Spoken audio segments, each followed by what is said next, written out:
চিহ্নও ছিল না, কিন্তু বাম সাইডে পুরো ছাই হয়ে গেছে। এরপরে আমরা দেখতে পেলাম ফায়ার সার্ভিস ইউনিট যখন কাজ করতেছে একজন ফায়ার সার্ভিস কর্মীকে এখানে আহত করা হয়েছে, এই যে রক্তাক্ত অবস্থায় এখানে মানে ফেলায় রাখা হয়েছে। কি করছে, একটা ট্রাক এখানে আসছে, খুবই পরিকল্পিতভাবে আমি মনে করি যে এটা খুবই সুন্দর পরিকল্পনার সাথে এটা কাজ করছে। কারণ স্বাভাবিক কমন সেন্স একটা মানুষ এখানে এক জায়গায় ভিড় জমে আছে, গুরুত্বপূর্ণ স্থান, এখানে ধোঁয়া উঠছে, স্বাভাবিকভাবে তো মানুষটা স্লো করবে ট্রাকটা, যে কি হচ্ছে দেখি। কিন্তু সে কি করলো, সে এখানে স্লো না করে সে জলজান্ত একটা মানুষকে একেবারে 30 মিটার দূরে একেবারে মানে একটা ধাক্কা দিয়ে ছিটকায় ফেলাই দিল।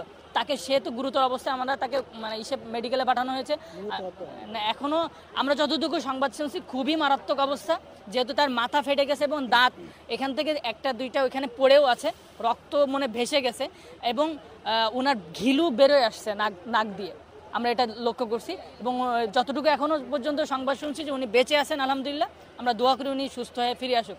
হ্যাঁ, কিন্তু আমরা মনে করি যে এখানে কাজের যে একটা মানে তৎপরতাই নাই প্রথম থেকে, মানে এত মানে ধীর গতিতে কাজ করছে, এটা খুবই আশ্চর্যজনক। কারণ আমরা দেখতে পাই যে একটা বাংলাদেশের বলতে গেলে সব থেকে গুরুত্বপূর্ণ স্থান, যেখানে বাংলাদেশের সমস্ত নথিপত্র এখানে আছে।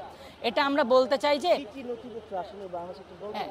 সচিবালয় তো যে মানে যুব অধিকার পরিষদ আছে, তারপরে যুব ক্রীড়া, তারপরে মনে করেন যে সমস্ত মন্ত্রণালয়ের সমস্ত তথ্যই তো এখানে থাকে।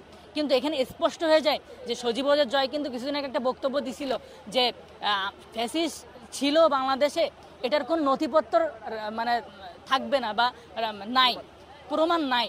বা প্রমাণ নাই কিভাবে? এই যে এরকম যদি ঘটনা ঘটানো হয় তাহলে তো প্রমাণ থাকবে না, এটাই তো বাস্তবতা। আমরা মনে করি যে এটা সুপরিকল্পিতভাবে ঘটনা ঘটাইছে। কারণ আমরা একটা রেস্টুরেন্টে গেলে সেখানে যে সিকিউরিটি থাকে, সেখানে তো আগুন ধরে সাথে সাথে নিভায় ফেলানোর মতো পরিস্থিতি থাকে, কিন্তু বাংলাদেশের সবচেয়ে গুরুত্বপূর্ণ একটা স্থান, এখানে আগুন নিভানোর কিন্তু সেরকম পরিস্থিতি নাই বা তাদের কাজে তৎপরতা নাই। এটা